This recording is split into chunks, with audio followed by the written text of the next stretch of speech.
introduce today's speaker from National Geographic. Please take it away, William Lachette. Thank you very much, Sean. That's great. Yeah, and hello to everyone. Welcome. I just had a quick look at the participants, and I can see we've got Kirsty here, who I worked with for a long time in Singapore. So warm welcome to Kirsty and to everyone else who I don't know. But yeah, I'm really happy to be here. This is actually the first session I've delivered to an Australian audience. So yeah, just excited and happy to be here.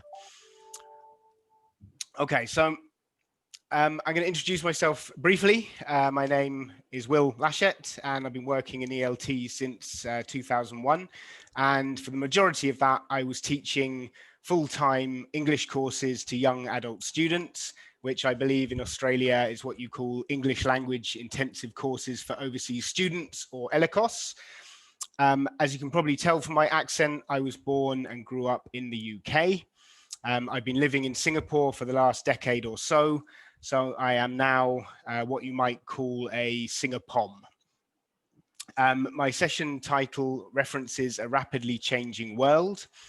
I was born in 1979, which was the year that the mobile phone was invented. So we can see from that the world today is clearly a very, very different place to the one that I and yourselves were born into. So let's have a quick look at how the world is changing. So here are a couple of pages from one of our programs where we give a snapshot of what happens in a single day on planet Earth using real data, real statistics. It's a little bit small. I'm going to enlarge it in just a minute. I'm going to ask you a few questions to make some predictions. So I'd like you to guess for me in the chat box, how much do you think the world's population grows every day? So how many people, not just how many people are born, also taking into account how many people die, what's the increase in population on Earth every day? I'd like you to type a number, please, into the chat box for me. APCG Zoom says 20,000. Okay, so there we go. Angela says 10,000. Kirsty says 1 million. So we've got a big range here from 10,000 up to 1 million. Who's the closest so far? APCG is closest so far. Can we have one more guess? 500,000. Okay, some pretty good guesses, right? So the answer is it's about 200,000 people. So the Earth's population increases every day by 200,000 people. There's clearly a lot of movement, okay, in the world across borders. I'm going to ask you another question. How many people do you think travel by plane every day in the world? How many people travel by plane? So we got, Rupa says 20 million. Okay, that's a good guess. Have another couple of guesses. Obviously, it might be slightly different at the moment. Pre-COVID, right? 5 million. Kirsty says 5 million. Janet says at the moment, not many. Okay, well, let's have a look. So this was pre-COVID, and the answer is about 8 million people. So about 8 million people every day travel by plane. Every day, 200,000 people move into cities from the countryside. So we're seeing a lot of migration into the cities, which means that more people are getting access to education, a higher standard of living. And finally, the world today is much more interconnected than it used to be. And we can see this through things like social media. The statistics here says Facebook has over 1 billion members. And my final question for you on this slide is, how many people do you think are using those mobile phones that I mentioned earlier, invented in the same year I was born? How many people are using mobile phones daily in the world? Let's have a guess in the chat box. So how many people are using mobile phones daily? 3 billion, 5 billion, 1 billion, 4 billion, some very good guesses. Emily, congratulations, you get 1 point. It is 4 billion. Okay, so well, more than over 4 billion people communicating with cell phones, mobile phones, smartphones, whatever you want to say, every single day. So this really, we can see a huge amount of change happening very quickly in our world. And this is what we're talking about when we say that the world is changing rapidly. Here are those statistics a little bit bigger, okay, so you can see them a bit more easily. And as you mentioned earlier, perhaps this people traveling by plane, perhaps this is pre-COVID. I don't know how many people are traveling by plane, but I know I read in the newspaper the other day that the number of flights has been cut in half this year. So probably fewer than half of that number are actually flying by plane at the moment. Okay, so why am I talking about these changes? These changes, the digital revolution, international migration, environmental change. So these obviously have huge implications for students and for us as educators. This is a report from the Asia Society. And I know that a lot of your ELICOS students in Australia are from Asia. And it says that these changes are demanding a new kind of graduate with a very different skill set to people 10 or 20 years ago. And one of the key aspects here is that students need to be globally competent as the world becomes more global. So what does that mean? Specifically, what kinds of skills do the school leavers really need? So last year, the World Economic Forum, they conducted a survey among hundreds of CEOs globally, and they asked them that question. So what kinds of skills are today's employers looking for? I would like you again to type into the chat box for me. So what do you think? What are the top skills that employers are looking for around the world currently? Let's see what ideas you can think of. Okay, we've got here computer proficiency, data management. Okay, these are great ideas. Communication and tech, says Denise. Programming from Yvonne. Teamwork, Annie. Bilingualism, Denise. Soft skills, communication, flexibility, collaboration. Right, okay, so interesting that we've got a lot of focus on basically soft skills and technology. So let's have a look what the actual answers are. So we got number 5, I think this was mentioned. So coordinating with others, so collaboration. We got here people management, which I'm not sure we mentioned. And number 3, we've got creativity. Number 2, critical thinking. And number 1, complex problem solving. So these are the top 5 skills according to a worldwide survey. And it just so happens that 4 of the top 5 start with the letter C. And I probably don't need to go into detail into a model like this. You know that the 4 C's, okay, refers specifically to critical thinking, communication, collaboration, and creativity. And we can see that this is very closely mapped to the real world skills that our students need once they finish their education. So to be successful today in a globally competitive world, we need to prepare our students so that they are well versed in these 4 C's. They need to be integrated into every part of their learning, including English language teaching. So 2020 has obviously been a very different and very difficult year for many of us, for people all over the world. The way we live, the way we work has been changed dramatically. Sean just told me that in Melbourne yesterday was the first day people have been allowed out without wearing masks. So that's good news. Okay, I'm very glad to hear that. But we obviously know that it's going to take a long time for things to go back to any semblance of what we remember from before. The move to working from home, teaching online, and perhaps now moving back the other way.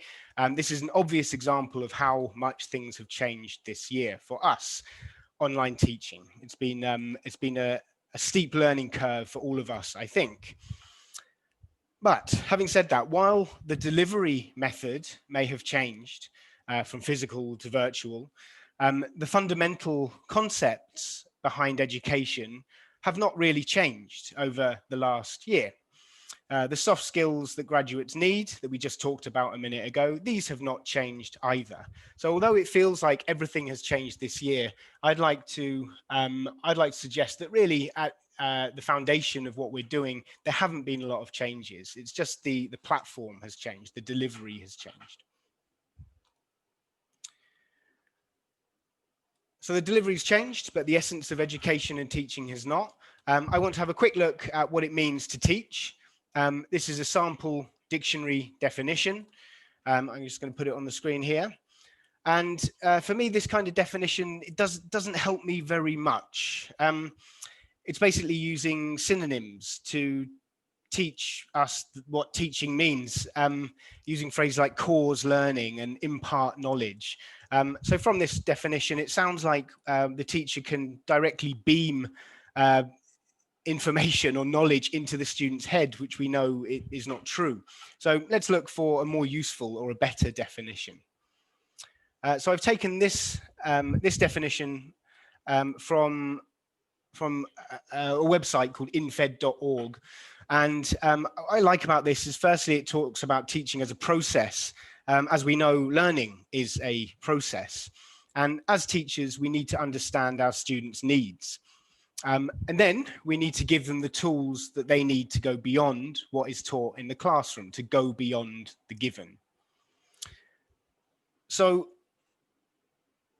I also like the idea of focusing on the needs, and equipping them with the skills they need outside the classroom. So at National Geographic Learning, how do we encourage this through our materials to go beyond what is taught in the classroom? And the way we do it is through the power of content. And when I mean the power of content, I'm talking about using authentic materials which we use as a basis for our learning. So one type of authentic content that we use very frequently is photography from the National Geographic Society. And we're going to have a look at an example. I'm going to show you an image which we use. And I'm just going to give you 1 second to look at the image. And then I'd like you to, I'm going to take the image away, and I'd like you to type into the chat box what you saw. Okay, there we go. So I just gave you that just for a second, or maybe 2 seconds there. Can you type into the chat box? What did you see? What did you see there? It was very quick. Janet says icicles, crystals, oh, Emily, super hot, plastic. Okay, right. People underground. Okay, so we've got, I'm going to show you again just for a little bit longer.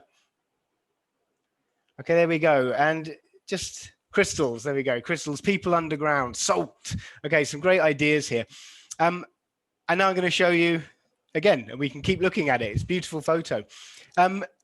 Rescuing, some really interesting ideas here. And we got some different ideas here. Now, the first time I looked at this, when I first glanced at it, I didn't see the people. And I thought I was looking at, some kind of like stone, like a close-up image of, like an amethyst or, some type of crystal. I remember we used to have one in the living room when I was a kid. We had a stone that looked like this. And I didn't notice the people at all. It was only when I looked closely that I noticed these people clambering around in here, which then gives it a sense of scale. And when I saw the people, it gave me this kind of almost like a shock, that my initial thought was completely wrong. And it forced me to completely reevaluate what I was looking at. And as someone mentioned earlier on, it's the Cave of Crystals in Mexico. Now, this is, I think, a powerful tool using photographs like this. This isn't a science fiction film. This is a real place in Mexico. And real places, real photographs like this, we can use them to, well, they spark curiosity and they fire the imagination. So I've got a question for you. Would you like to visit this cave in Mexico? What do you think? How would you feel about going to a place like this? Yeah. Okay, great. Exciting.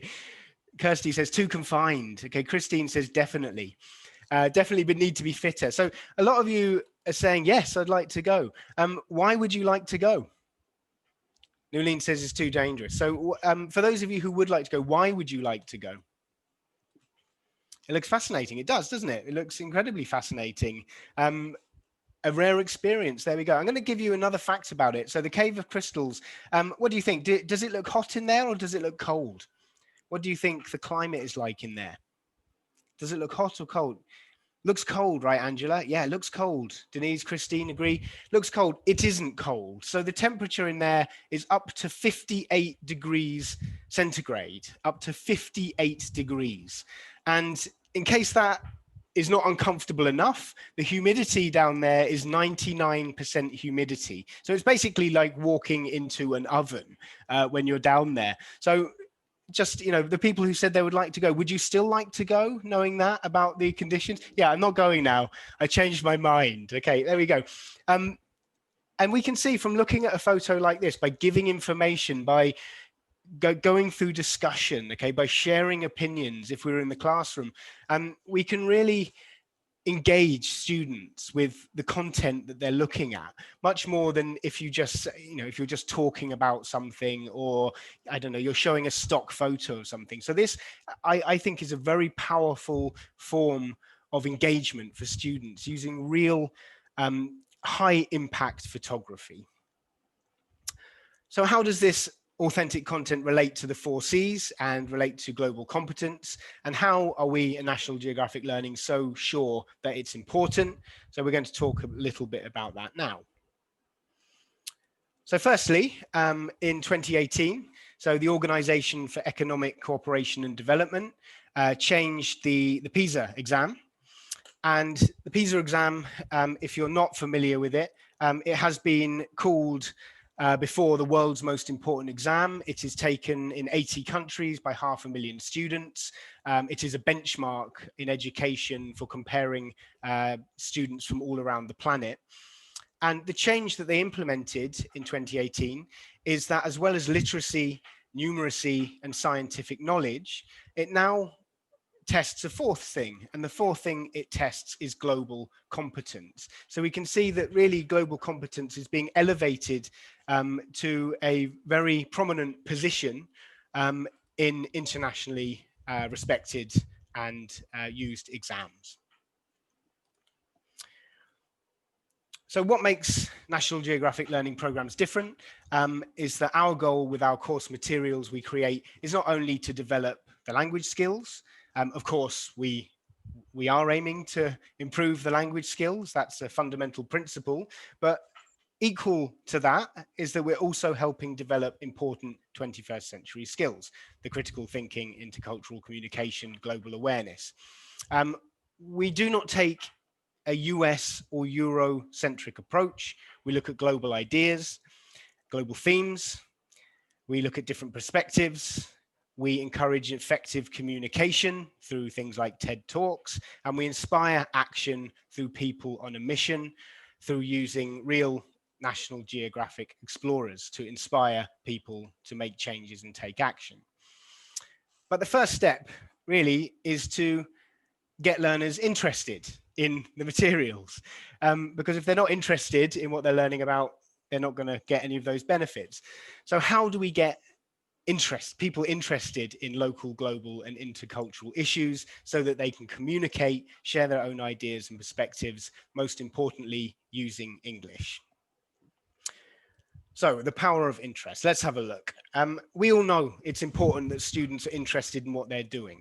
According to Paul Sylvia of the University of North Carolina, when something is interesting, we pay closer attention. We process the information more efficiently. We employ more effective learning strategies, such as critical thinking, making connections between old and new knowledge.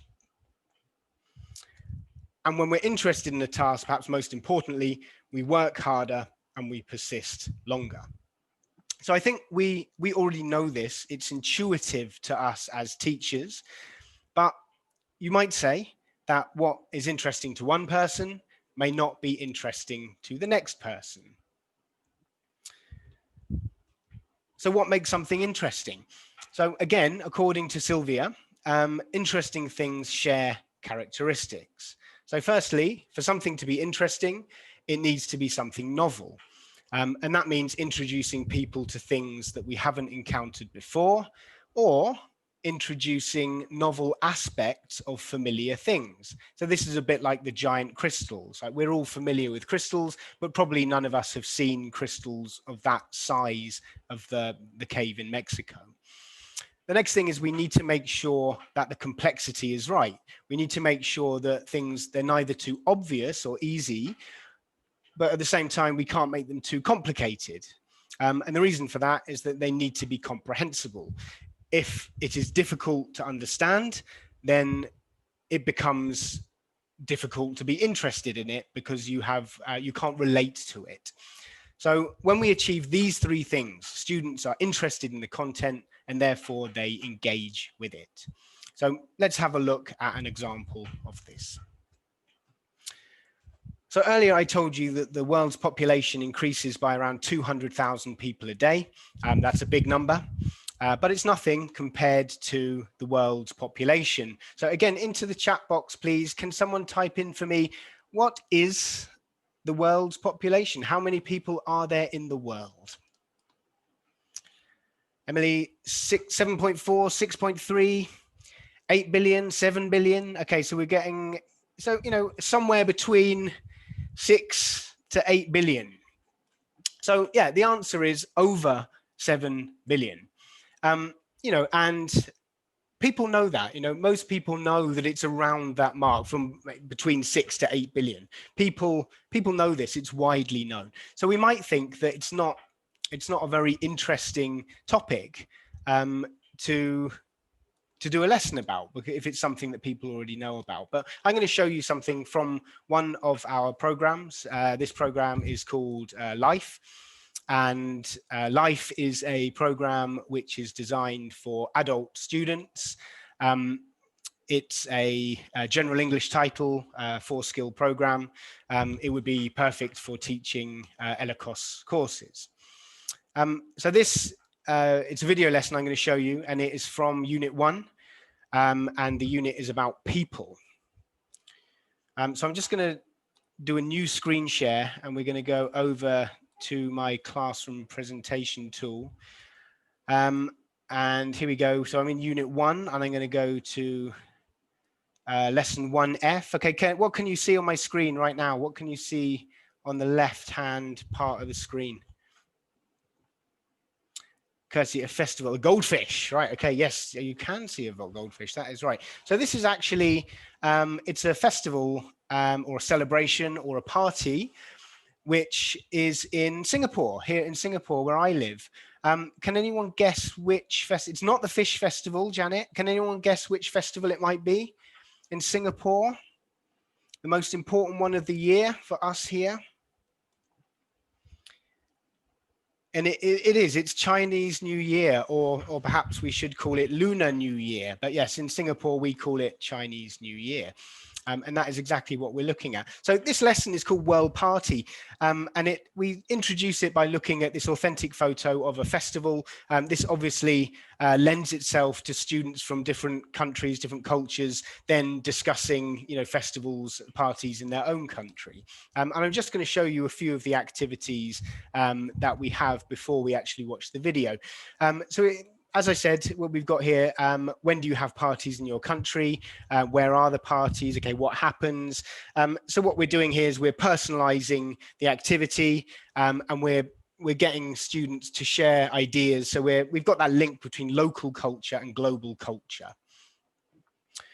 In the next activity, we are going to look at various festivals from around the world. And you'll notice here that we've gone, you know, it's not the same ones. You don't notice there's no Easter here. A lot of the books I've used in the past, it tends, as I mentioned earlier, tends to be very Eurocentric. But we can see here that they've introduced other festivals from around the world that perhaps our students will not be very familiar with, which lends itself to promotes further learning, okay, to finding out more, okay, and hopefully being interested and engaging in the things that they find out. We then have a quick activity because this it's going to be using some imperial units of measurement. So we've got the metric on the right, and then we've got the imperial on the left. So here they just have to match them together. So again, useful for our students to understand that not everyone in the world uses the same units of measurement, even though they're fairly standard across a lot of countries. So they're going to be learning about, well, intercultural awareness through an activity like this. Okay, and moving on to the actual video itself. So remember, this is for elementary learners, and it's talking about the number of people in the world, and it's giving us information about that. I'm going to ask you a few questions before we watch the video. I'd like your predictions. So we can see in the activity here, we've got some numbers and they relate to the statements here. So number one says the number of years to count from 1 to 7 billion. So in the chat box here, I'd like you to tell me which one of these numbers do you think represents the number of years. So if you were going to count to 1 million, how long would it take you? Kirsty's straight in there with 200. Okay, so that's E. So I'm going to put that in there, E. Okay, 200 years. How about number two? The number of stars you can see at night. So when you go out, especially not so much in Singapore because of all the lights, but if you go out to the countryside, okay, and you've got a nice clear night, how many do you think we can see? So a few people are going for G, 65,000, right? And how about number three? The number of times around the Earth with 7 billion steps. So if you were to walk around the Earth, okay, if you wanted to walk 7 billion steps, how many times would you need to walk around the world? 133. Wow. Okay, we've got some very confident guesses here. Okay, 133. So we know we're supposed to do 10,000 steps a day. 7 million may be a little beyond us. But what this video is going to do for us is going to help put into context a number which is easy to say, 7 billion, but it's very, very difficult to actually comprehend what that means, to actually visualize how big a number that is. And that's what this video is going to do for us. Okay, so let's watch the video and you can check your answers. I could put this full screen. I'm not going to. I'm going to keep it in the small screen because if I have large screen, sometimes it slows down. Sometimes it slows down on Zoom. And also, if I keep it in this small view, you'll be able to look at the numbers and the questions here as well. So I'll put the video on, and I'm going to put on the subtitles, the closed captions. So just try and answer these three questions. There are 7 billion people in the world. But how big is 7 billion?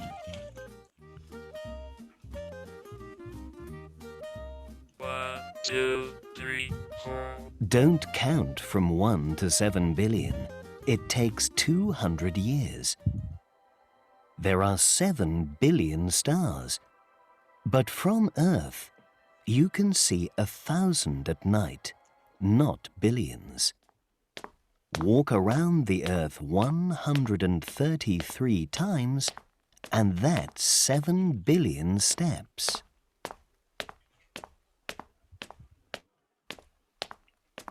People send 7 billion texts every 30 hours in the USA. That's 65,000 texts every second. And what about a party with 7 billion people? Everyone can come. But where on earth is there a place for a world party? Let's go and take a look. Actually, place for 7 billion people is very big compared to the Earth. One person needs about 3 square feet.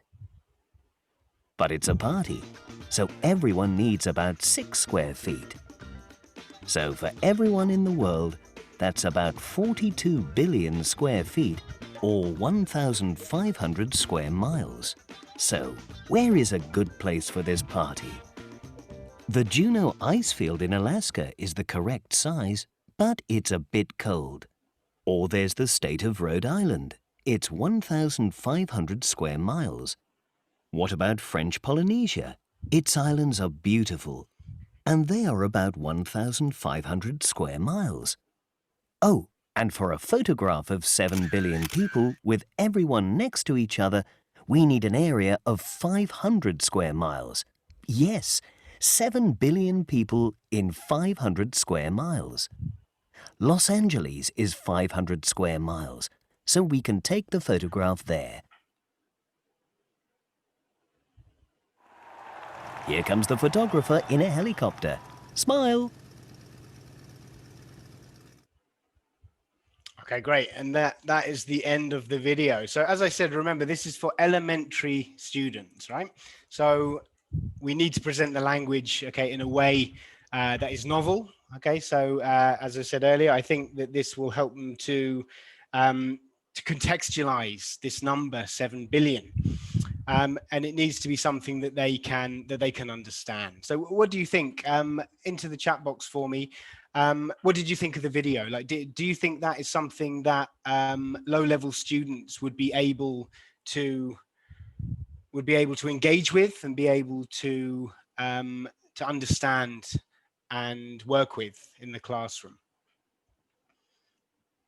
Yes, thank you, Kirsty. Yeah, so yeah, very, very manageable. And also something that I think everybody can identify with it, right? It's something that, you know, how many people there are, population, it's something that we can immediately connect with. So let's see if we were right.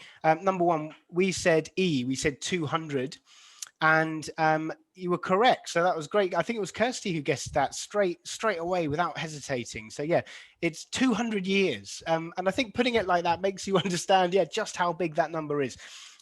Number of stars you can see at night. And we said 65,000, which wasn't the right answer. Did anyone catch what the right answer was? For how many stars we can see? Yeah, it's 1,000. That's right. And that's interesting as well, isn't it? Because when you do get a clear night and you look up at the sky, it looks like it's such a huge number, but say that's actually only 1,000. So again, it's really helping us to relate to the size of different sizes of numbers. This one, you were correct. It was 133 times to walk around the world. Okay, that would be 7 billion steps. So something that no one's ever going to achieve. The last question, it says the area for 7 billion people in a photo. So I know this is in imperial, okay, not in metric, but did anyone catch what that was? How much area do we need to take a photo? And it was H, okay, there we go. So it's about 500 square miles, which translates to roughly 1,300 square kilometers. I'm going to show you all the answers here, just in case you're curious, okay, and you'd like to know what the answers are. Yeah, so we need about 500 square miles. And which city did they say would be the right sized area to take this photo? How did they contextualize that number for us? Which city could we take a photo with everybody in the world there? And it is, of course, LA. So I'm now going to go, I'm going to do a new share, okay, and I'm going to go over to my browser, and we're going to have a look here. So can anyone guess? So this is LA. Can anyone guess which beach this might be? Maybe some of you have been here before. And Kirsty, you are on fire. You got so many of my questions right. It is Venice Beach. That is right. So here's Venice Beach. You know, so it might be nice for our students, you know, maybe some of them have been to LA, probably a lot of them haven't. We can show them LA, can't we? So keeping things authentic, okay, using real content. And if I then just zoom out a little bit, I'm going to zoom. Okay, and now we can see here that I'm looking at Los Angeles. So this area here is Los Angeles, and I'm going to zoom out more. And I'm going to keep zooming out until we get to here, and we realize that this absolutely tiny, minute speck of land, Los Angeles here, is big enough to fit everybody in the world into this tiny little area. We could all fit into this one little tiny space. And I think for me, looking at that, I find that quite amazing to think about. If we want to, you know, contextualize that a bit more, what I would like to do then is, I'm just going to do a new screen share. So we can go back into my PowerPoint here. Okay, and you should be able to see a map at the moment. Let me go back into the, oh, I've started from the beginning. My apologies. I'm going to have to quickly go through.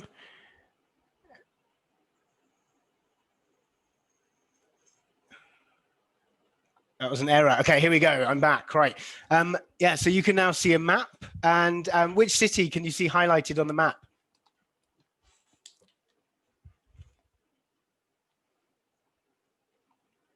We can see Perth. That's right. And so, you know, as I said, LA might not be an example that your students know. So I went online and I found out that Perth has basically the same area as LA. So it's about 500 square miles.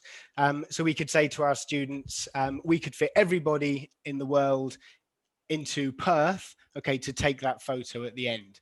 And this really lends itself very well to our students then discussing, finding out a place in their country where you could, you know, that's about this size, having a look, perhaps discussing population. I can tell you that Perth in 2016 from the census had a population of 2 million people, which is a lot. But then when we consider that we could physically fit the entire world's population into there, it really, it's a great conversation starting point to which our students, I think, will really respond, and it promotes them to find information to share with their classmates. So let's talk about that. So this lesson in Life World Party, it's based on authentic content. It has authentic photos from Singapore, has authentic data. And then after that, I have showed you some other authentic resources on the internet, which I hope you thought was interesting. And I find my students, yeah, when they, especially if they're multicultural from different countries, they will naturally want to talk about it. Denise says it suddenly doesn't seem like a big number. Yeah, because, well, I think that's an interesting point, Denise. And I think for me, this video is actually highlighting 2 points. So the first point is how massive the number 7 billion is.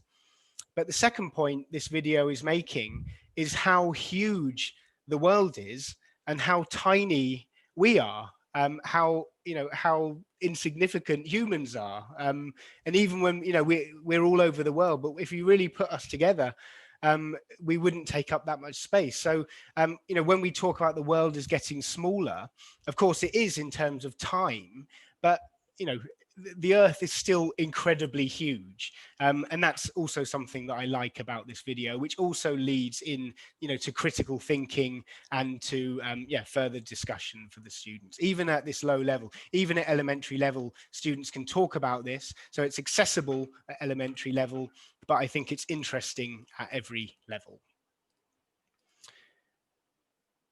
Okay, there's the close-up of Perth. Okay, so moving on. I want to talk a little bit about how we choose the content for our materials.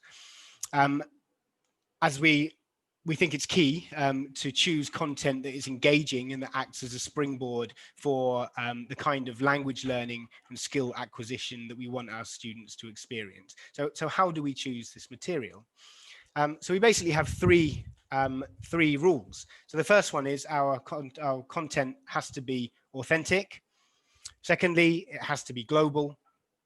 And thirdly, it has to be relevant to our students. And I'm going to explain briefly what we mean by this. So in terms of being authentic, topics that are about the real world. They're about real people, real places, real stories. So there's nothing made up. There are no made up characters. There are no made up situations.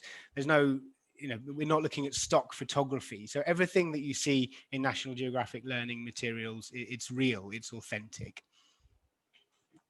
By global, we don't necessarily mean exotic. It can be, but it doesn't have to be. It often means featuring real people doing, from all over the world, but doing ordinary things. So doing ordinary things, perhaps in an extraordinary way, maybe doing something inspiring. So this is what we mean by global. For relevant topics, they need to be developmentally appropriate topics, and also they have to teach relevant skills that are important beyond just the English class. So a great example of this is learning speaking skills. So that's the speaking skills, not just the language. So how do we do this? So one way is to analyze models. Your students have one model, and that's you, their teacher. But it would be really good if they could have some other models as well, and preferably people who are very talented speakers and people who have something very interesting to say. Not that you don't, I'm sure all of you teachers have very interesting things to say. Yeah, so where can we find this kind of speaker, the best speakers who are sharing the best ideas? So yeah, into the chat box, please. What do you think? Can you think of a place? There's a clue on the screen for you. Where can we find a place with incredible speakers talking about incredibly interesting ideas? Where do you think we might find those kind of people? See if anyone can guess. There's a clue on the screen. Nulene, you got it. Janet, you're second. Nulene, you get the point there from TED Talks. So I'm going to talk a little bit about TED next. So looking at the world through different eyes, this is at the heart of the mission of TED. And that's just one of the reasons that we work with them. Many talks are about cross-cultural understanding, about opening windows, and about global competence. Many teachers that I know use TED Talks in the classroom. You can go to the website, you can use one. Do any of you use TED Talks in the classroom, or have you used TED Talks before? Yes, often. Great. Janet, often. Emily's used them as well. I have, but not with elementary students. Right, that's a very good point, and one that I'm going to address later on. So, well, from that point, what are the challenges of using TED Talks in the classroom? So what, they're a fantastic resource, but there are issues with using them. So what are the problems that you found, or the challenges? So yeah, the vocabulary can be too difficult for our students. The speed, they can be too fast.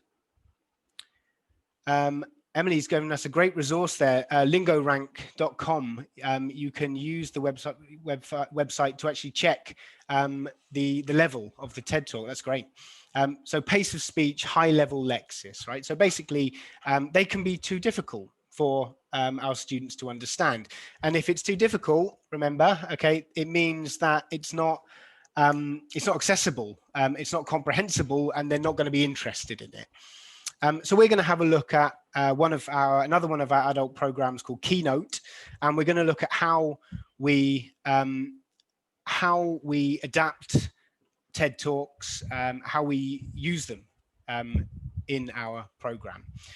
Often American-based, Christine. I mean, yes, a lot of them are American-based, but actually, if you go to the website and have a look through, you'll find that TED make a point of actually inviting a very, very diverse type of speaker to TED Talk. So they really are global. There are lots of American, but there are a lot of global talks there as well, which are the ones we often select. So let's have a look how we adapt TED Talks. So the first one of the most important things is selection. Now, a lot of you said you use them in the classroom. You're probably like me. The way I used to do it, as I just used to do it by length. So I would go and you can choose, right, how many minutes, like less than 5 minutes. And I'd watch some of those less than 5 minutes. But there are hundreds of them, right? So, maybe you watch 3 and you pick one out of those 3. You hope it's related to your lesson or something. So what we've done, we've spent a huge amount of time going through basically all of the TED Talks and picking ones which are most relevant for our courses. So we're looking at the content. It has to be interesting and it has to be relevant. So I mentioned this earlier. We're looking at the complexity that I mentioned earlier. So we're thinking about the topic, but we're also thinking about the language level. So we're already, we're selecting ones so that you don't have to go through that process.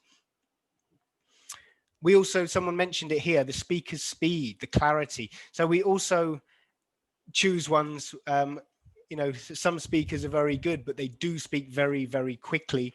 So we tend to avoid these ones.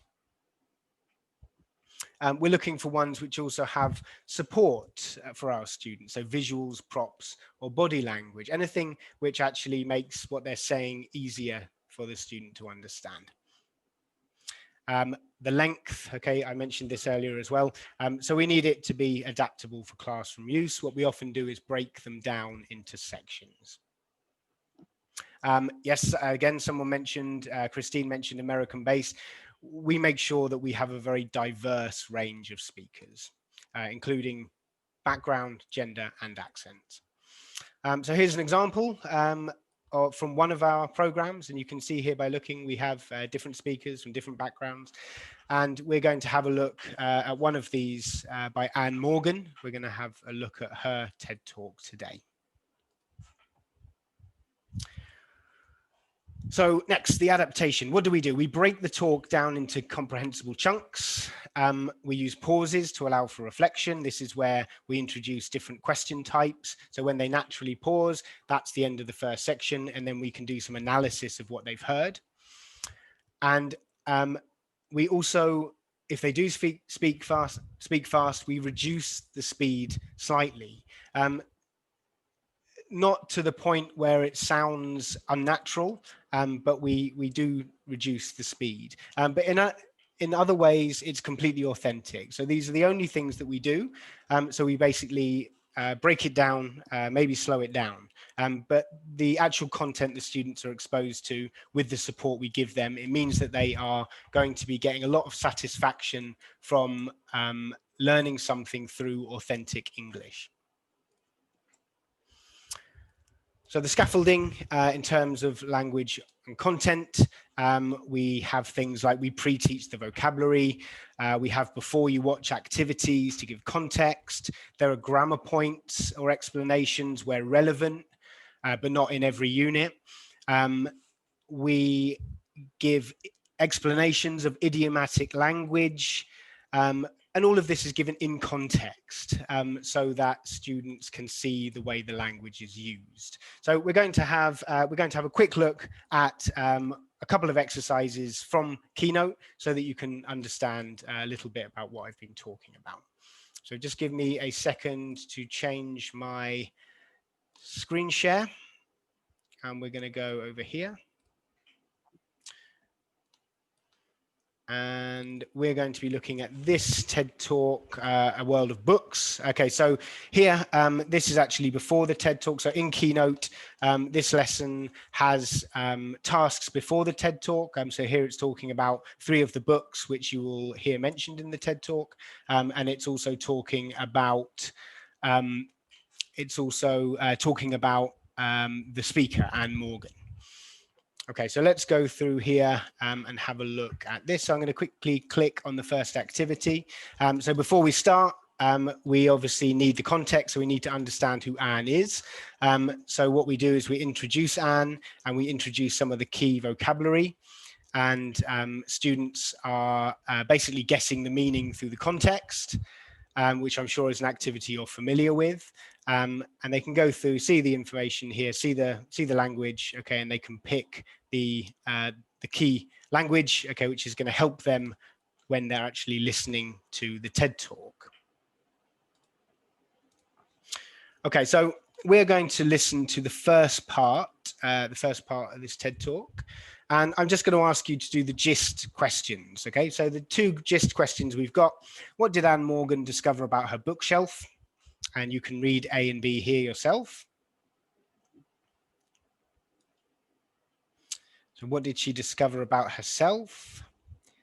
And question 2, what goal did Morgan set for herself? So again, we've got A and we've got B.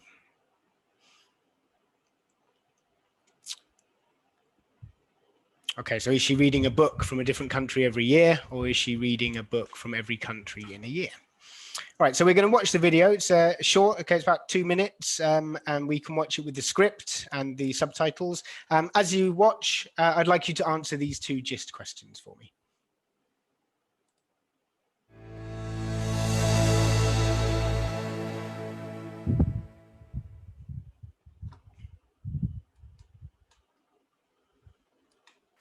It's often said that you can tell a lot about a person by looking at what's on their bookshelves. What do my bookshelves say about me? Well, when I asked myself this question a few years ago, I made an alarming discovery. I'd always thought of myself as a fairly cultured, cosmopolitan sort of person, but my bookshelves told a rather different story. Pretty much all the titles on them were by British or North American authors, and there was almost nothing in translation. Discovering this massive cultural blind spot in my reading came as quite a shock. And when I thought about it, it seemed like a real shame.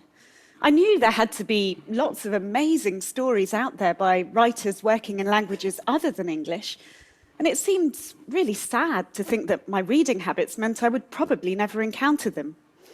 So I decided to prescribe myself an intensive course of global reading. 2012 was set to be a very international year for the UK. It was the year of the London Olympics.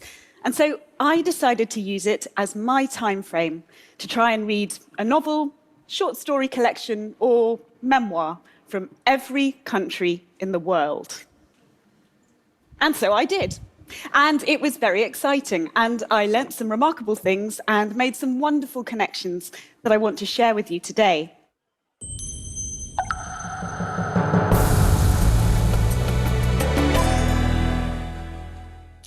Okay, there we go. So the introduction there. And Christine has answered. She says number 1 is A and number 2 is B. Okay, so let's have a look and see if you are right, Christine. And you're absolutely right. Okay, so that's 2 points to Christine. Well done. I think this is very interesting and maybe interesting for some of you as well. That Anne Morgan, who considered herself to be extremely cosmopolitan, okay, and well-read, suddenly realized that almost all of her books came from a very narrow perspective on the world. And this is something that links back to really what I've been talking about the whole way through my presentation, which is why I picked this, is that in today's world, we need to have that broader mindset, that global mindset. And this is how she went about developing that for herself. I forgot to mention, so I'm going to mention it now. This is not for elementary students, okay? So what we're looking at here is Keynote Level 2. And this is actually for B1 or intermediate level students. So yeah, not for elementary. Okay, this is for our intermediate level students. We don't have time, okay, to go through, okay, the whole lesson. So I'm just going to sort of talk a little bit about what the rest of the lesson would be about. So if I zoom in a little bit, I can sort of show you. So there are familiar activities here, like they have to put order, okay, the different things that happened, okay, so really getting students to focus on the details and what happened to her in which order, but there are also discussion questions where students are thinking about why Anne Morgan was surprised to the response to her project. If we go and have a look up here, we will also see there are critical thinking activities, there's vocabulary activities, and all of this is leading up to the final, the point of the lesson, which is really giving their own presentation. So Keynote, as the name suggests, is actually focused around presentations, watching TED Talks, and then getting students to give presentations as well. And here, the skill that they're learning is how to close a presentation. So they will actually study the ending of Anne's TED Talk. They will compare it with a TED Talk they did in Unit 1, okay, and then they move on to actually giving their own presentation. Following that up, they have communicative activities based on giving book recommendations, and then also a writing task, which is writing a book review. And I'm sorry I don't have time to show you the whole TED Talk, but she talks about basically how fascinating it was for her to read books from other countries. But the main point of her TED Talk is that she put a request on her blog. She said on her blog, I want to read books from other countries, and basically through her blog, found her and sent her books from all around the world because they wanted her to know about their country. So she learnt all around the world, also through the kindness of other people who wanted to share experience, and they wanted to share with her what their country is like. And again, that's something that our students will want to do as well. So when they're doing a lesson like this, they will want to share with their classmates, this is something from my country, and this is why I want you to know about it. And, you know, at intermediate level, hopefully we can get some of our students to actually read some of these books, you know, and to learn and to share and to engage with materials in English, but also with information and with other people's cultures as well. Okay, so I am going to go back into my presentation and try and start bringing this to a close. So let me go down here. Right, yeah. So I'm gonna finish what I'm going to finish with a couple of quotes before I hand back to Sean.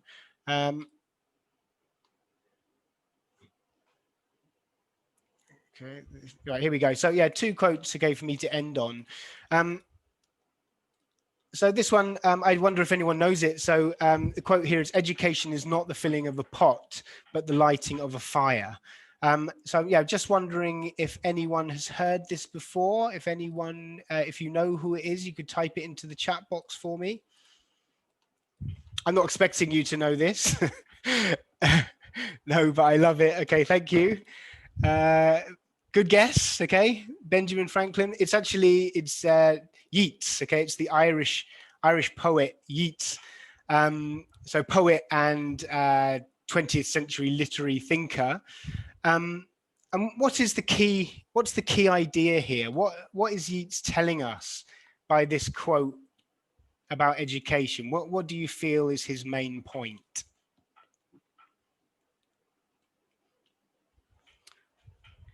Right, encourage independent learning. Right, yes, and I think you're there. The goal of education, and what do we need to encourage independent learning? Christine, we need to inspire curiosity. We need to inspire students to learn. And what I've tried to show you today is that the way that we tried to do that at National Geographic Learning is through the content that we give to our students. I've got one more quote for you, which is this one. The more that you read, the more things you will know. The more that you learn, the more places you'll go. And I wonder if anyone, Rufus got it. Okay. This one is by, yeah, just in case you thought it was getting a bit highbrow, we've got some Dr. Zeus here for you. And what's the message here? What's the key message from the cat in a hat? What do we think? What can we learn from this quote?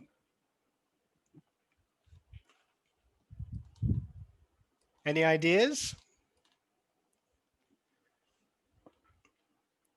I'll give you my idea. I'll just give you a few more seconds. Right, reading expands your world. Learning opens doors. Right, yeah. So reading learns to knowledge. It expands your world. It leads to curiosity, which is going to physically move you to other places, but also open doors to success. Yeah, so at its heart here, reading and learning gives you knowledge, but ultimately will give you success. And this, again, what I mentioned earlier about equipping our students for what comes after education through critical thinking, through the 4 C's. This really, I feel, and we feel, National Geographic Learning should be at the very heart of learning. And with that, I am going to bring basically to the end of my presentation. Here, I want to show you the examples I've been talking about today from 2 of our programs. One of them is Life, and Life is a 6-level integrated skills series. It has grammar and vocabulary, and it is aimed at young adult and adult English language learners.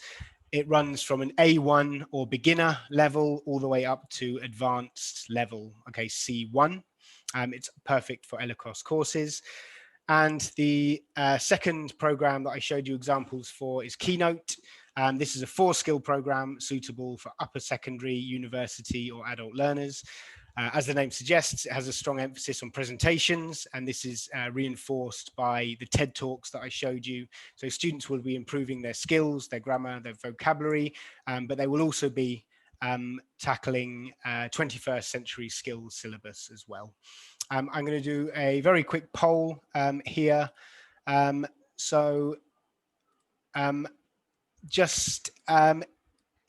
I just put it up on the screen here, if you would like to know some more about the programs that I showed you today, if you just click yes or no, okay, and then we will be able to give you some more information if you would like it, and if you don't, then that is fine as well. So I'll give you a few seconds. I'll just leave that running there.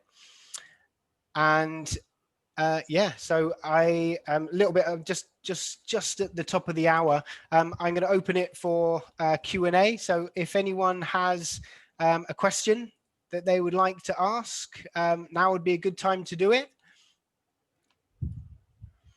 You can type into the chat box, or you can unmute and ask a question if you wish.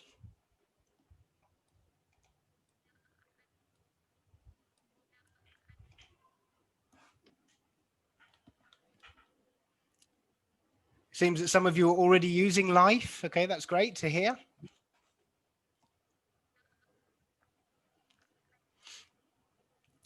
Okay, and if there are no questions, I'm going to pass it back to Sean. Oh, here we go. One question from Christine there. Yes, okay. Any adaptations happening to cater for online learning? Christine, you mean any adaptations to the actual the programs themselves? So in terms of the actual content, no, we haven't changed them. For the future, okay, well, what we have been doing a huge amount of work on is any schools that we're working with, we've been working really hard to make sure that they have everything in a digital form. So we've provided, we can provide people with, you know, the ebooks, with online practice, or MyELT, which is the digital workbook, the classroom presentation tool that I was showing you there. And we also have been providing a large number of webinars, which were specifically about teaching online. If you go to the National Geographic Learning website, you will be able to find webinars there. And I think we have over 30 webinars specifically designed to help teachers with teaching online. So yeah, we have done a huge amount over the last 10 months about teaching online. This webinar was not specifically about teaching online. But in terms of the actual programs themselves, we're not changing the content just yet, no. I hope that answers your question. And yeah, I'll be happy to, when I send the link for this video, I'll put those links as well for the other webinars as well, and kind of some follow-up stuff as well. So Christine will, I'll make sure you have all that information. Emily asks, translations of vocab for first edition were originally in German, Dutch, Northern European. Any translation into Asian languages? For the vocabulary, I think you're talking about Life. Yeah, yes, I think so. I think we have translations into most Asian languages on our website, but I'm not 100% sure. It would have to be something I would need to check on. But I do think I remember seeing them somewhere. So Emily, if you either get in contact with Sean, okay, or myself, if you send us an email, we can clarify that for you. Yeah, that's all good. Okay, so it's past 5 o'clock, so I'm sure all the Aussies are ready to head off. Yeah. William, thank you for that. That was fantastic. That was an excellent presentation. it's again, we're so happy to be able to bring these webinars to people and bring the trainings directly to people's homes. In the past, we would usually have people come to Bookery and we serve drinks and wine and all that, but this is close. This is a close second. So everyone, sorry, who's attended, please get in touch, because if you've seen these programs today, Keynote or Life, and you're not using either of them, get in touch with me. My email was the one that you registered with. It's sean@bookery.com.au. And if you get in touch and let us know, we'd be happy to give you samples of either of these resources, and also as well to get your feedback. Getting feedback and hearing back from teachers it helps us immeasurably, and we would love to hear what you think about things. So please, yeah, just send me an email, let me know which program you like and which level you're looking at, and we're happy to set you up. Other than that, thank you for attending, and keep your eyes out for future webinars. We're trying to do one a month. I'm not sure if we've got one coming up in December because of Christmas and so on, but yeah, keep an eye out and we'll let you know. William, thank you again. That was fantastic. Yeah, fantastic. Thank you. I'm just going to say, for those of you still here, if I would be very happy if you go to our Facebook page for National Geographic Learning Asia, and you'll be able to find out lots of information about what we've got coming up. We also do webinars there. I also manage the Facebook page, so I'm trying to get more likes.